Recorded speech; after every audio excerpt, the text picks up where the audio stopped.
Programang ito ay rated SPG. Striktong patnubay at gabay ng magulang ang kailangan. Maaaring may masiselang tema, lengguwahe, karahasan, sexual, horror o droga na hindi angkop sa mga bata.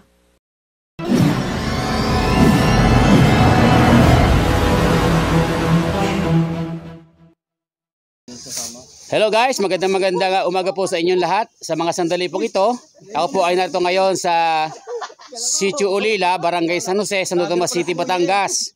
Dala ko po ay meron dito mga damit na ipamimigay po sa nagnanais at sa may gusto pong kumuha nito. Ito po ay libre na ibinibigay po ng inyong Kuya Edgar Makata ng Santo Tomas City, Batangas. A few moments later.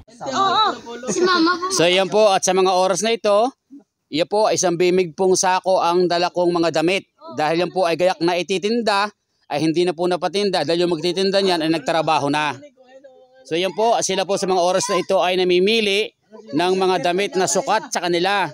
Mga damit, mga shorts, pantalon.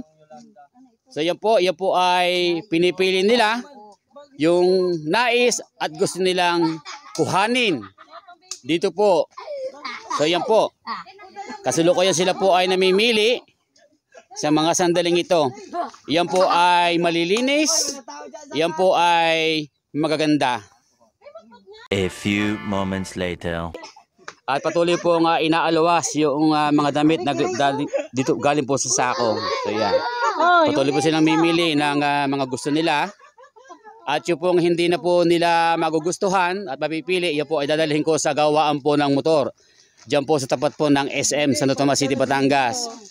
At yan po ay gagamitin doon para po gamitin sa paggagawa po ng mga motor. Yan po ay kailangan po doon. A few moments later. Yan po, yung isa po ay sinuot po sa ulo. Yon. Ano kaya sinuot sa ulo ngayon?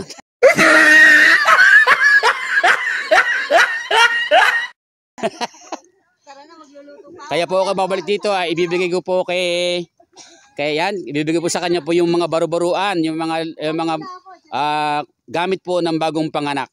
A few moments later. So yan po, yung isa po ay namili, pambabae po na isuot na po. Yan, yun oh. Ayan oh, tago. Yan. Malaki yan. Hindi ko nga madadalit mo naman. Sige po, tuloy lang mo po ang pamimili. Wala pong bayad yan, libre po yan. Salamat po sa mga nag-donate ito. Salamat po sa mga nagbigay nito. Salamat nga. Yan. Salamat po ng marami. Diyan po sa Mallorca's Family. Sa Barangay San Bartolome, Santo Tomas City, Batangas. Yan. Kagaya po na isa nito, marami po siya napili na yan po ay ipatadala po niya sa Quezon, sa Unisan, Quezon. Oh yan, bagay na bagay sa iyo yan. Yung pong walang dibdib, bagay po yan.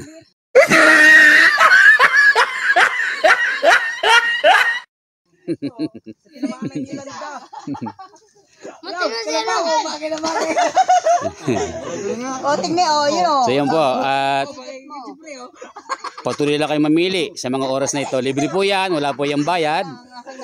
At doon po sa hindi po nila magugustuhan at mapipili, yan po dadalhin ko sa gawaan po ng motor. Diyan po sa may tapat po ng SM at kailangan po nila yan. Pamunas sa kamay ng mga grasa. A few moments later. So yan po, at sa mga oras na ito patuloy po silang mimili. At marami pa po mga damit dyan sa bahay. Sa amin, sa Barangay San Bartolome, Santo Tomas City, Batangas na akong ipamimigay. Maghahanap lang po ako ng mga lugar na kung saan ko po ito dadalhin at kung sino po ang tatangkilik at kung sino po ang kukuha nito. So yan po, at magandang umaga po sa inyong lahat. Ito po ang inyong kaibigan, kabayan, kabalikatan, Kuya Edgar Makata ng Santo Tomas City, Batangas.